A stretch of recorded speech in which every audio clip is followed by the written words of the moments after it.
अल्लाहु अल्लाहु अल्लाहु अल्लाह। अस्सलाम वालेकुम व्यूवर्स, जैसा कि आप जानते हैं कि आपके सवालों के जवाब मुफ्ती मोहम्मद अरशद साहब, चीफ इमाम कॉलोन मस्जिद एंड इस्लामिक सेंटर हांगकांग देते हैं। आपका कोई सवाल हो या आपको कोई मसला है तो आप हमसे सवाल पूछ सकते हैं। डिस्क्रिप्शन में व्हाट्सअप नंबर और ईमेल एड्रेस दिया गया है, आप उस पर ईमेल कर सकते हैं, व्हाट्सअप कर सकते हैं। आपके हर किस्म के सवालात के जवाब मुफ्ती मोहम्मद अरशद साहब देंगे। अस्सलाम वालेकुम वरहमतुल्लाहि वबरकातुहू। वालेकुम अस्सलाम वरहमतुल्लाहि वबरकातुहू। मुफ्ती साहब, ये पहला सवाल आया है मोहम्मद एजाज हांगकांग से। जी, अस्सलाम वालेकुम, हम एक कंपनी में काम करते हैं। लंच टाइम में ज़ोहर की नमाज बाद जमात पढ़ते हैं। एक दिन मैंने टाइम नहीं देखा, अजान देकर सुनते पढ़ ली। अजान का टाइम 12:40 बजे था, मैंने 12:35 बजे अजान दे दी। जब मैंने सुनते पढ़ ली तो एक दोस्त ने कहा नमाज का टाइम नहीं हुआ, टाइम रहता है 2 या 3 मिनट, इसलिए दोबारा सुनते पढ़ो। तो मैंने दोबारा सुनते पढ़ी, क्या मैंने सही किया? और ये आगे पूछते हैं, जब घड़ियां नहीं थीं तो इस वक्त लोग किस तरह नमाज पढ़ते थे, और ये हुक्म सिर्फ फ़र्ज नमाज का है या सुनते भी टाइम से पहले नहीं पढ़ सकते? बिस्मिल्लाहिर्रहमानिर्रहीम, नहमदुहु व नुसल्ली व नुसल्लिमु अला रसूलिही करीम, अम्मा बाद, फ़क़द क़ाल अल्लाहु तबारक व तआला, अऊज़ु बिल्लाहि मिनश शैतानिर रजीम, इन्नस सलाता कानत अलल मुमिनीना किताबन मौक़ूता। सदक़ल्लाहुल अज़ीम। बड़ा अहम सवाल है कि नमाज उसके मुक़र्रर वक्त से पहले अदा कर दी गई तो आया इस नमाज को दोहराना पड़ेगा या नहीं। तो अल्लाह सुब्हानहु व तआला ने हर नमाज का एक वक्त मुकर्रर किया है, जैसे कि आयत मैंने आपके सामने तिलावत की, इन्नस सलाता कानत अलल मुमिनीना किताबम मौक़ूता, के मौक़ूत वक्त से है कि वक्त पर फ़र्ज की गई है हर नमाज। चुनाचे जब तक नमाज का वो वक्त ना आए उस वक्त तक वो नमाज फ़र्ज ही नहीं होती उसको अदा करना। जब फ़र्ज नहीं है और किसी शख्स ने पढ़ ली है तो अगर वो नमाज का वक्त हुआ तो वो नवाफिल में शुमार हो जाएगी। तो जब वक्त हो जाएगा, जब फ़र्ज हुई तो फिर उसको अदा करना ज़रूरी होगा। तो अगर सुन्नतें पढ़ ली हैं तो अगर वक्त से पहले पढ़ ली तो वो उस नमाज की सुन्नतें नहीं होंगी, इसकी सुन्नतें फ़र्ज़ों के साथ फ़र्ज़ों का वक्त शुरू होने के बाद अदा की जाएंगी, इसलिए उसको भी दोहरा लेना चाहिए। अगर आपने दोहरा दिया तो आपने अच्छा किया, नमाज भी आपकी हो गई। नमाज के अलबत्ता ये देखना चाहिए, बाज़ औक़ात जो औक़ात दिए हुए होते हैं उसमें बिलख़ुसूस ज़ुहर के वक्त में थोड़ा एहतियात, जो कैलेंडर बनाते हैं या जो जंतरियाँ बनाते हैं उसमें 10, 15, 20 मिनट का वक्फा डाल देते हैं। नमाज जो ज़ुहर की नमाज का टाइम है ना, वो यूं शुरू होता है कि अगर सूरज तुलू और सूरज गुरूब इसके दरमियान जो वक्त है उसको आधा कर लो। मिसाल के तौर पर सुबह 6 बजे अगर सूरज तुलू हो रहा है और शाम को 6 बजे गुरूब हो रहा है तो ये 12 घंटे हो गए। तो 12 घंटे में आधा टाइम उसको करो तो ये 6 घंटे बनते हैं। तो 6 + 6 12, यानी दिन के 12 बजे अगर गुरूब 6 बजे है और तुलू भी 6 बजे है तो दिन के 12 बजे ये टाइम है निस्फुन नहार का। इस टाइम में नमाज नहीं पढ़नी। तो इसके अंदर कुछ हजरात जैसे ही ये लम्हा गुजरता है तो नमाज का टाइम शुरू हो जाता है, जैसा कि अरब के अंदर और हरम के अंदर इस तरह होता है कि जैसे ही ये घड़ी, ये मिनट गुजर गया, ये निस्फुन नहार वाला 12:01 पर अजान देना शुरू कर दी। हमारे यहाँ 5 मिनट का वक्फा होता है। हम यहाँ कुल्लू मस्जिद में कुछ हजरात इसमें 10 मिनट का टाइम डाल देते हैं। तो अगर 10 मिनट का किसी ने टाइम डाला है एहतियात के नाम पर कि जी ज़वाल का टाइम है, उमन ये जो मशहूर है, तो वो 10 मिनट का निस्फुन नहार में मिड डे में जिसने टाइम डाला हुआ है, अगर उसके हिसाब से उसने 5 मिनट पहले पढ़ ली तो ये सुन्नतें उसकी ठीक हो गई। इसलिए कि अब ये जो देखना पड़ेगा कि जो जंत्रियां हैं जो उमूमन नेट के ऊपर टाइमिंग होते हैं वो मिड डे के हिसाब से होते हैं। मिड डे में कोई 1, कोई 2, कोई 3 मिनट ऐड कर लेता है। तो बाकी अगर आपने सुन्नतें दोबारा पढ़ के नमाज अदा कर ली तो आपने ठीक किया। रहा दूसरा सवाल कि पहले ये कैसे हुआ करता था जब घड़ियां नहीं हुआ करती थी। भाई 2 चीजें हैं, ये सूरज शुरू से आ रहा, जब से अल्लाह ने इंसान को बाद में बनाया, इस सूरज को इंसान की खिदमत के लिए अल्लाह ने पहले बना लिया। तो इसलिए सूरज के हिसाब से जितनी भी हमारी नमाजें हैं सूरज की रफ्तार के हिसाब से ये मुकर्रर हैं। सूरज तुलू होने से पहले आपने फजर पढ़नी है। ये सूरज जब दरमियान मिड डे निस्फ नहार के बाद के मरहले में दाखिल होता है तो ज़ोहर की नमाज पढ़ते हैं। जब हर चीज का साया उसके असली साये से डबल हो जाए तो उसको असर की नमाज कहते हैं। सूरज डूब जाए तो मगरिब कहते हैं। फिर शफक आसमान पर सूरज डूबने के बाद जो रोशनी होती है वो खत्म हो जाए तो इशा की नमाज है। तो सूरज के साथ ये कनेक्टेड है। घड़ियां नहीं थी, लोग सूरज को देखते, उफक को देखते और उसके हिसाब से अपनी नमाजों का तायुन करते और नमाजें अदा की जाती। आज सहूलत है घड़ी की तो पता चल जाता है। जी जी एजाज भाई, उम्मीद है आपको मुफ्ती साहब का तफसीलन जवाब से आप समझ चुके होंगे। जी मुफ्ती साहब, दूसरा सवाल है नौरीन का। वो कौन से रिश्तेदार हैं जिनसे पर्दा करना चाहिए? बड़ा अहम सवाल है। हर वो रिश्तेदार कि जिससे खातून की शादी जायज हो सके वो उसके लिए उससे पर्दा करना जरूरी है। इसलिए इसमें भाई, मामू, चचा, बाप, दादा, नाना, ये रिश्ते वो हैं परमानेंटली, इनके साथ ज़ाहिर शादी नहीं हो सकती। तो इसके अलावा जो बाकी रिश्ते हैं जैसे कज़न हो गए, जैसे देवर हो गए और जैसे निस्बती भाई हो गए, इन सब के से पर्दा करना ये ज़रूरी है। जी मुश्ताक साहब पूछते हैं, क्या मुसलमान गैर मुस्लिम की छुट्टियों को सेलिब्रेट कर सकता है?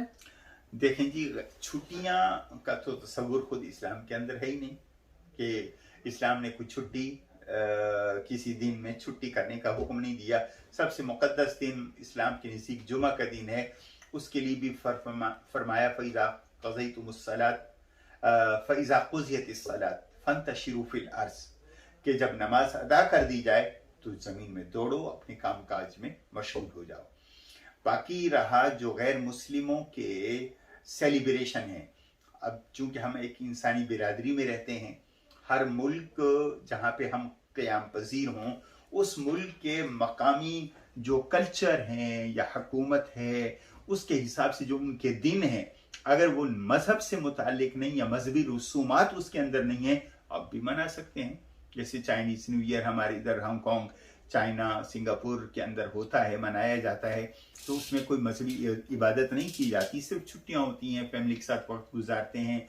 या जो मकामी लोग हैं वो अपने रंगारंग कपड़ों का इस्तेमाल करते हैं, फूलों का तोहफा एक दूसरे को देते हैं, तो उसमें कोई हर्ज की बात नहीं है, कोई उसमें मुआनियत नहीं है। जब हम एक जगह रहते हैं उस जगह के कल्चर को समझना, उन लोगों के साथ मेलजोल रखना, शरीयत इससे मना नहीं करती, बल्कि अच्छे अखलाक का मुजाहरा करते हुए उनको अगर आप मुबारकबाद भी दे देते हैं तो उसमें कोई हर्ज की बात नहीं है।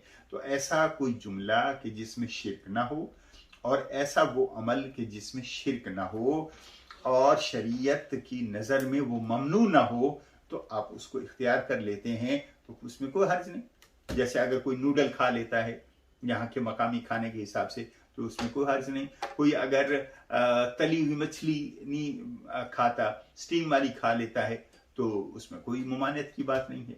तो इसलिए जो मकामी अहवाल होते हैं, अगर कोई मजहबी उनके रसूमात नहीं हैं और मजहबी इबादत के अंदर शरीक नहीं होना पड़ता, तो आप उसको इख्तियार कर सकते हैं और उसको मना सकते हैं।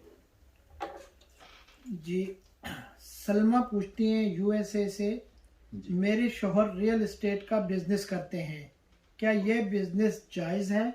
कोई भी ऐसा बिजनेस जो जिसके अंदर जुआ ना हो, सूद ना हो और शराब का या हराम चीज़ों का बिजनेस ना हो, तो वो कर सकते हैं। रियल बिजनेस गालिबन ये प्रॉपर्टी का बिजनेस होता है, मकानों का, तो उसमें करने में कोई हर्ज नहीं है। चंद चीज़ें शराइत होती हैं, चूंकि तफसील आपने नहीं लिखी कि कोई चीज़ वजूद में नहीं आई, उसको कोई बेच रहा है, तो उस पर थोड़ा तफसील है। इसलिए बुनियादी तौर पर ज़मीनों का कारोबार करना, लेना फिर बेचना या थोड़ा नफ़ा करना या उस पर कमीशन लेके किसी की रहनुमाई करना या उसको लेके देना, उसमें गुंजाइश है, वो बिजनेस जायज़ है, वो कर सकते हैं। जी, आजम खान साहब पूछते हैं, क्या जूते पर जूता आना या जूता उल्टा होने में नहुसत है? दीन को छोड़ने में नहुसत है, जूते का जूते पर आने से नहुसत नहीं हो जाती। हम इन्फ्लुएंस हो जाते हैं बाज़ौक़ात। पुराना जो हम जिन कौमों के साथ रहते रहे हैं, उनके यहाँ तवहुम परस्ती ज़्यादा हुआ करती थी कि कोई काली चीज़ देख ली तो मनहूस दिन हो गया, किसी ख़ास परिंदे को आज देख लिया, आपके घर पे आके बैठ गया, तो उससे हम बदशुगुनी लेना शुरू कर दें। खूबसूरत नई गाड़ी लेंगे, उसके आगे जूता बांध लेंगे कि भाई नहुसत को हम हटा रहे। ये सब तवहुमात हैं, शरीयत का इससे कोई ताल्लुक नहीं। हाँ, वैसे नफीस तबा इंसान जूते पर जूता देखना पसंद नहीं करता। आप खिलाफ अदब कह सकते हैं, जो हर वो चीज़ बेतरतीबी से कोई चीज़ पड़ी हो, कोई भी नफीस शख्स उसको पसंद नहीं करता। बटन ऊपर से नीचे, नीचे वाला ऊपर लगा हुआ हो, कोई शख्स पसंद नहीं करेगा। शरीयत के हिसाब से अब मुजरिम नहीं है। तो हाँ, एक यूं समझिए कि एक आदमी साफ या एक आदमी जो है वो मोहतात नहीं है, इस हद तक बात है। बाकी शरी तौर पर कोई ये नहुसत वाला काम नहीं है। जी जी, मुफ्ती साहब, ये सुमन सुफियान, किसी किसी औरत का अब्रू हल्का होता है, क्या औरत ब्लैक कलम से इस जगह को डार्क कर सकती है, जबकि आंखों की पलकों पर भी सुरमा लगा सकते हैं? जी, सुरमा भी इस्तेमाल कर सकते हैं अपने खावंद के लिए। खातून अपने खूबसूरती को बढ़ा भी सकती है, मेकअप भी कर सकती है, बस शर्त ये होती है कि कोई ऐसी चीज़ न लगाए जो हराम चीज़ से बनी हुई हो। जहाँ तक काले रंग का कोई पेन या कलम से वो अपनी उस कमी को या अपने एक ऐब को अगर वो पूरा कर देती है, तो उसमें कोई हर्ज नहीं, कोई ऐब की बात नहीं है। हाँ, अलबत्ता पलकों को काटना वो ममनू है, लेकिन उन पलकों को भी काटने में गुंजाइश है जो बहुत ज़्यादा बढ़ जाएं, जो औरत की एक हुस्न को और कुदरती जो एक हुस्न है उसको वो डैमेज कर रहे हों, भद्दे लग रहे हों, तो उसमें भी किसी हद तक काटने में गुंजाइश है। लेकिन आम हालात में काटना ठीक नहीं है। अलबत्ता ये जो कमी आप कह रही हैं, तो इसमें कलम के ज़रिए अगर आप पूरे भी कर देंगी तो कोई हर्ज नहीं। अलबत्ता कोई ऐसी चीज़ न लगाएं कि अगर वुज़ू करें तो पानी न पहुंचने पाए, उस चीज़ का ख्याल रखें। जी, इन्हीं का दूसरा सवाल है सुमन सुफियान का, औरत का अगर पानी खारिज हो तो क्या उस पर गुस्ल वाजिब होता है? जी, ये हुजूर सल्लल्लाहु अलैहि वसल्लम से ये पूछा गया। जैसे मर्द हजरात रात को सोते में, नींद में अगर उनका पानी निकल जाता है तो उन पर गुस्ल वाजिब हो जाता है। इसी तरह औरत का भी के साथ ये कैफियत हो तो उन पर भी गुस्ल वाजिब हो जाता है। अलबत्ता इसमें फिर मर्द के लिए भी औरत के लिए भी तफसील है कि एक वो पानी निकलता है कि जिससे शौक और बढ़ जाता है। उस पानी के निकलने से वुज़ू टूटता है, गुस्ल नहीं टूटता। जिस पानी के निकलने के बाद थोड़ा ठंडा हो जाता है आदमी, तो उससे गुस्ल वाजिब होता है। सलीम साहब यूके से पूछते हैं, मैंने अक्सर लोगों को देखा है कि नबी करीम सल्लल्लाहु अलैहि वसल्लम का नाम आए तो अंगूठों को चूमते हैं, क्या यह दुरुस्त अमल है? देखें जी, हुजूर अलैहिस्सलाम के नाम से भी मोहब्बत, आपके काम से भी मोहब्बत, आपके पैगाम से भी मोहब्बत एक मुसलमान का फरीज़ा है। और एक मुसलमान के हुजूर से मोहब्बत की एक वो है।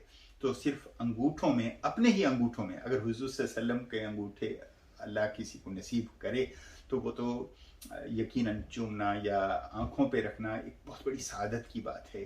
सहाबा किराम ने तो आपके टूटे हुए नाखून भी अपनी आंखों के ऊपर रखे और वसीयत करके गए कि जब मेरा जनाजा उठे तो मेरी आंखों पे हुजूर के ये बाल या नाखून रख देना। तो इसमें तो कोई शक नहीं। बाकी आप अपने हाथ के अंगूठों को चूमते हैं तो इसका कोई वाज़ेह सबूत हमें नहीं मिलता। तो जो मोहब्बत का इजहार करते हैं वो अल्लाह उनको जज़ा दे, हम अप्रिशिएट करते हैं। लेकिन दीन के अंदर जब कोई चीज़ आए तो उसका कोई एविडेंस और सबूत होना चाहिए।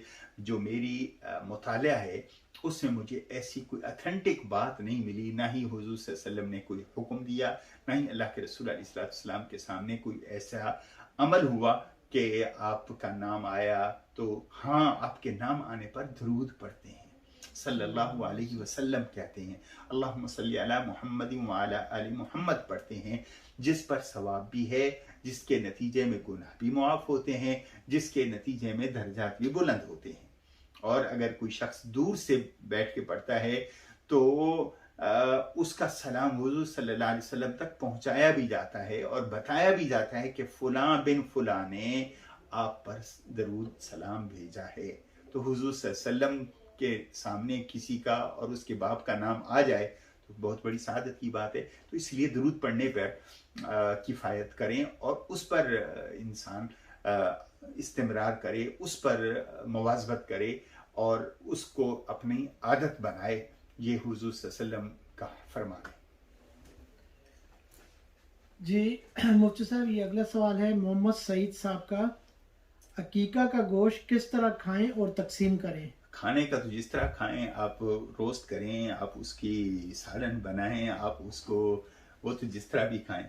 खैर सवाल का उनका मकसद ये होगा कि किस तरह तकसीम करें। तकसीम करने में भी इसका यही है, अकीके और कुर्बानी का मिलता जुलता हुक्म है। जिस तरह कुर्बानी के लिए कहा जाता है कि 3 हिस्से किए जाएं, एक अपने लिए, एक गरीबों के लिए, एक हिस्सा दोस्तों में तकसीम करने के लिए, अकीके का भी यही है कि वो इस अंदाज से तकसीम किया जा सकता है, दोस्तों में, दोस्तों को बुलाकर और गुरबा को शरीक करके आप दावत भी कर सकते हैं और चाहें तो कच्चा गोश्त भी तकसीम कर सकते हैं। अकीका नाम है जिंदा जानवर को अल्लाह के नाम पर ज़िबा करने का, इस नीयत से कि इस बच्चे की तरफ से ये अदा किया जा रहा है ताकि बच्चा हर तरह की आफात से महफूज हो जाए।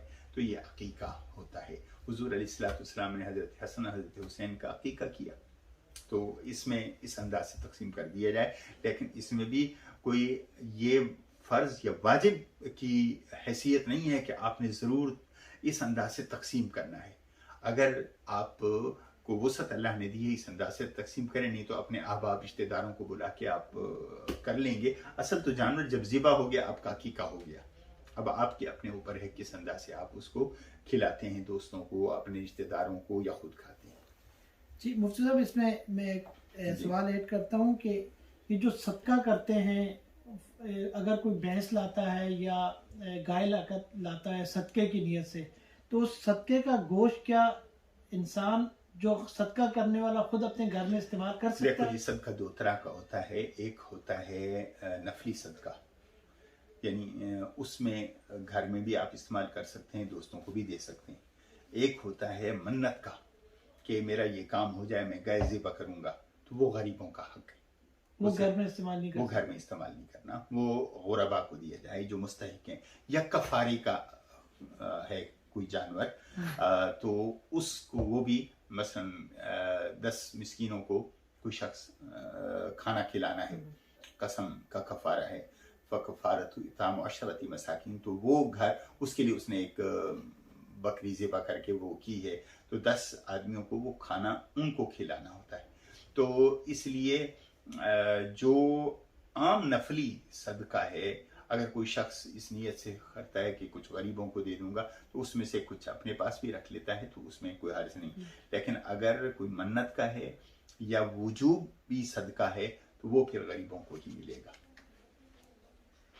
जी इब्रार हुसैन साहब कराची से पूछते हैं जी, कज़ा नमाज़ें अदा करने का तरीका बता दें। कज़ा नमाज़ें अदा करने का तरीका ये है कि अगर तो हैं ये ज़्यादा अनकाउंटेबल, तो फिर हर अदा नमाज के साथ एक कज़ा नमाज इस नियत से अदा करता जाए, या 2 अदा करता जाए, या 3 अदा करता जाए, जैसे उसके पास वक्त हो, और साथ साथ तौबा भी करता रहे, अल्लाह मुझसे ये कज़ा हो गई, आइंदा मैं कज़ा नहीं करूँगा, मुझे तुम माफ़ फरमा। तो इस अंदाज से वो पूरी करता जाए जो उसको याद है। जो याद नहीं हो सकी तो अंदाजे से उसको यूं अदा करे। बस ज़ोहर की नमाज पढ़ रहा है, अगर पहले जमात से पहले उसके पास टाइम है, तो 4 रकात कज़ा नमाज की नीयत से एक नमाज अदा कर ले। कज़ा नमाजों में सिर्फ फ़राइज़ और वाजिब की अदायगी होती है, सुन्नतें और नफिल पढ़ने की ज़रूरत नहीं होती। तो ईशा में 4 फ़र्ज़ और 3 वितर होंगे। बाकी आम नमाजों में ज़ोहर की सिर्फ 4 रकात होंगी, असर की सिर्फ 4 रकात होंगी, मगरिब की सिर्फ 3 रकात होंगी। तो इस तरीके से वो सिर्फ फ़र्ज़ अदा करेगा। जी इल्ताफ़ खान हजरों से नज़र उतारने के लिए मिर्चें वार कर जलाई जाती हैं, इनकी क्या हैसियत है? भाई कोई भी अल्लाह की नेमत है, उसको ज़ाय नहीं करना। कोई चीज़ ज़ाय करने से इंसान को पहुंचनी हुई नुकसान या तकलीफ दूर नहीं होती। नज़र उतारने का जो तरीका है कि वो अल्लाह के रसूल सल्लल्लाहु अलैहि वसल्लम ने दुआ सिखाई है। कुरान करीम की तिलावत कर लें, सूरह कलम की आखिरी आयत हैं उनको पढ़ लें, या जो दुआ अल्लाह के रसूल सल्लल्लाहु अलैहि वसल्लम ने सिखाई, आऊज़ु बिकलिमातिल्लाहि ताम्मा मिन कुल्लि शैतान व हाम्मा व मिन कुल्लि ऐनिन लाम्मा, ये दुआ एक दफ़ा फिर भी पढ़ लेता हूँ। अऊज़ु बिकलिमातिल्लाहि ताम्मा मिन कुल्लि शैतान व हाम्मा व मिन कुल्लि ऐनिन लाम्मा। इसका माना है अल्लाह मैं तेरे कलिमात, अल्लाह के कलिमात के साथ पनाह मांगता हूँ किसे, हर शैतान से और जहरीले जानवर से और हर बुरी नज़र से। ये बेहतरीन दुआ है, ये दुआ कर लेनी चाहिए, तो अल्लाह ताला नज़र से बचा लेगा। बाकी मिर्चें जलाना या किसी चीज़ खाने पीने की या अल्लाह के रिज़्क़ को नुकसान पहुँचाना, जैसे सुना था कि ज़िंदा मुर्गियों को जलाते हैं, ये शरीयत में ऐसा नहीं है। अल्लाह के रिज़्क़ को ज़ाया नहीं करना चाहिए। जी मुफ्ती साहब अगला सवाल है हैदर जमान साहब का, जब हम उम्रा के लिए जाते हैं तो क्या हम उम्रा की बस में नफल नमाज सीट पर बैठकर पढ़ सकते हैं? देखें, नफिल नमाज में किसी हद तक गुंजाइश है कि अल्लाह के रसूल सल्लल्लाहु अलैहि वसल्लम ने सफ़र में सवारी पे बैठकर नफिल पढ़े हैं। लेकिन देखो, नमाज का जो शराइत हैं, अगर उन शराइत के मुताबिक नमाज अदा की जाए तो उस पर अजर ज़्यादा है। मसलन आप खड़े होकर पढ़ सकते हैं, तो बिला उज़र बैठकर पढ़ना ठीक नहीं होगा।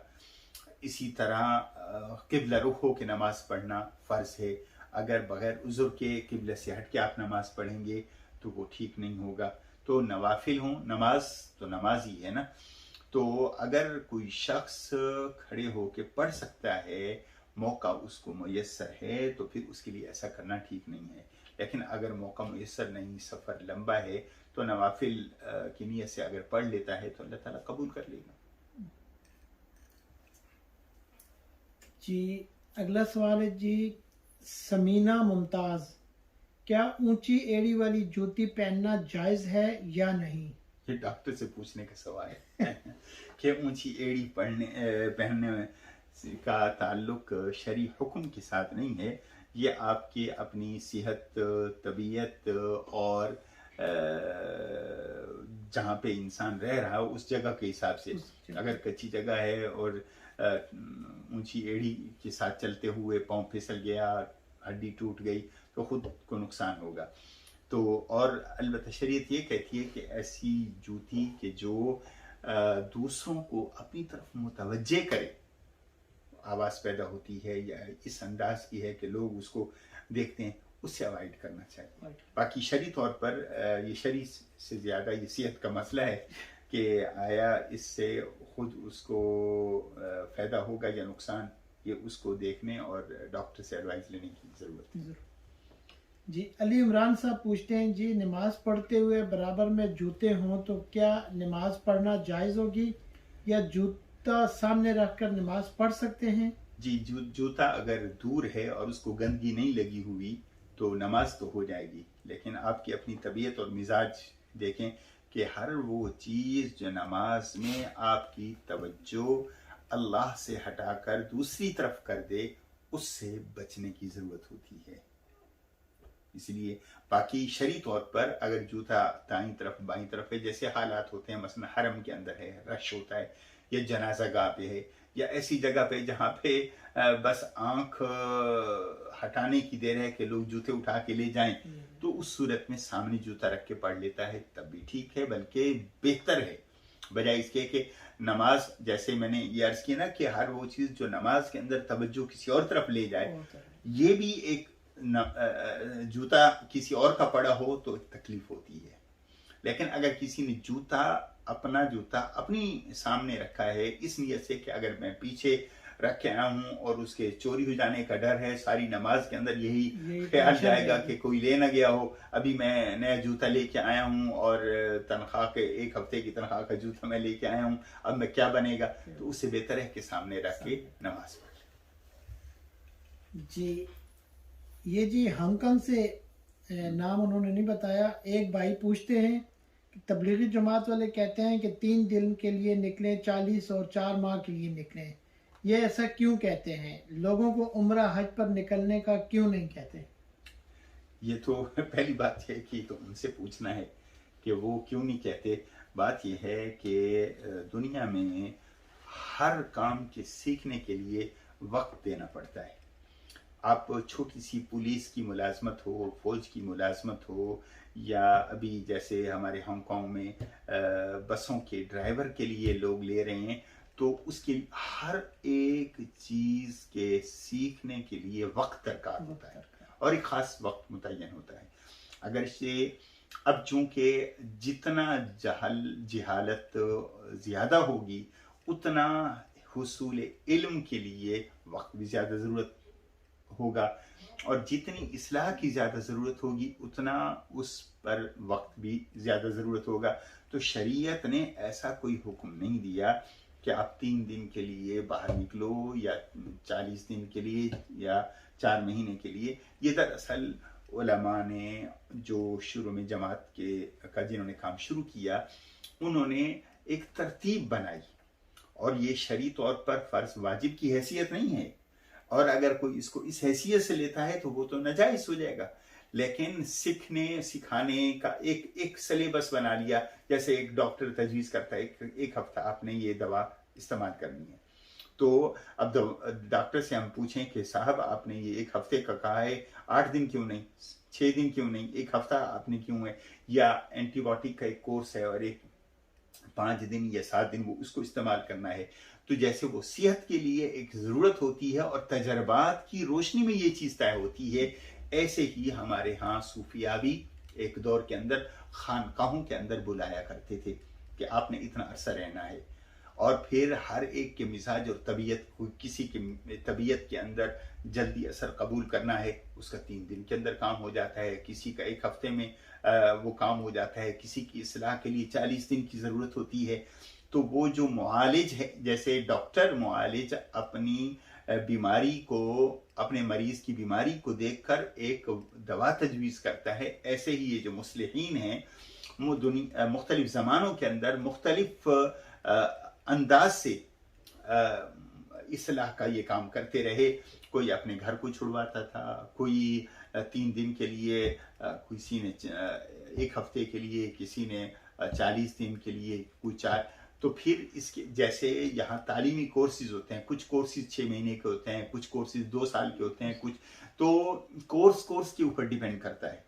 तो उनने भी आखिर कोई भी काम होगा आपको तहदीद या हद बंदी करना पड़ेगी। तो इसी तरह जमात वालों ने भी तजर्बात की रोशनी में के लोगों को वो साथ निकाल निकाल के लेके गए, उसमें उन्होंने हदबंदी की। दूसरा ये कि जब भी कोई शख्स किसी काम के लिए निकलेगा ताकि उसके जहन में हो कि मैंने कितने दिन रहना है।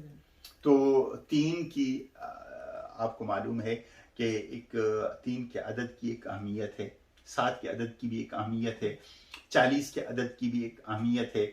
हज़रत मूसा अलैहिस्सलाम को भी 40 के दिन के लिए अल्लाह ताला ने बुलाया, तो इसलिए उस निस्बत से डिराइव किया, उस निस्बत से इन्होंने एक सिलेबस बनाया। बाकी ये कोई ऐसा रूल नहीं है कि अब 3 के बजाय 2 दिन लगा दिए तो नौज़ुबिल्लाह आपने आपकी जो तालीम है वो कमी रह गई है, 3 के बजाय 4 दिन लगा लिए तो आप, ऐसी कोई बात नहीं है। ये कोई रमज़ान के रोज़ों की तरह नहीं है कि 29 से कम नहीं होंगे, 30 से ज़्यादा नहीं होंगे, ऐसी कोई रूल नहीं है। ये एक इस्लाह के ऊपर है। जी, मुझसे मोहम्मद जाहिद साहब पूछते हैं हांगकांग से, फूड पांडा की कमाई हराम है या हलाल? देखें जी, किसी चीज़ को जैसे हलाल करार देने के लिए 100 दफ़ा तहकीक करते हैं, हम भी करते हैं, हर एक शख्स करता है। इसी तरह किसी चीज़ को हराम करार देने के लिए भी इंतहाई एहतियात और तहकीक की ज़रूरत होती है। तो इस हवाले से काफ़ी ये क्लिप वगैरह भी चल रहे हैं, मुख्तलिफ़ उलमा मुफ्तियान किराम की आरा भी हैं। उसमें हमारे यहाँ जो असलाफ हैं, और देखें इमाम हनीफा रहमतुल्लाह अलैह जिनको बेशतर हिंदुस्तान, पाकिस्तान, बांग्लादेश के मुसलमान फॉलो करते हैं, उनकी राय ये है कि इस तरह का अगर कोई शख्स काम करता है कि गैर मुस्लिम की का खाना या हराम चीज़ एक जगह से उठा के दूसरी जगह ले जाता है, उसमें गुंजाइश है। और साहिबैन की राय ये है कि ये ताउन माल इस्म है, तो इससे अवॉइड करना है। वला तावनु अलल इस्म, ताउन अलल इस्म से बचना है। तो चूँकि जब शुरू से इन बुज़ुर्गों का एक इख्तलाफ हो गया किसी मसले में, तो उससे हम गुंजाइश निकाल सकते हैं। तो इसलिए जो हमारे मुफ्तियान किराम गैर मुस्लिम ममालिक के अंदर रहने वाले हैं, उनमें से बेशतर की राय यही है कि इसमें गुंजाइश है और ये कर सकते हैं। जैसे बर्मिंघम का है, ये दारुल देवबंद का एक फतवा आया है कि उन्होंने भी कहा कि बेहतर है न करे। तो बेहतर और गैर बेहतर होना हराम नहीं हो जाता, ठीक है, चीज़ें उन्होंने कहा बेहतर है ना किया जाए। तो इसी तरह इमाम हनीफा की राय है, अभी पेशावर से भी एक फतवा आया है, तो उन्होंने गुंजाइश दी है। तो अगर कोई बिलखुसूस हमारे इस तरह के माहौल में जब मुसलमान नौजवानों के लिए मौक़े कम हैं, अगर कोई शख्स काम करके रोज़ी कमाता है तो हम उसकी रोज़ी को हराम नहीं कहेंगे।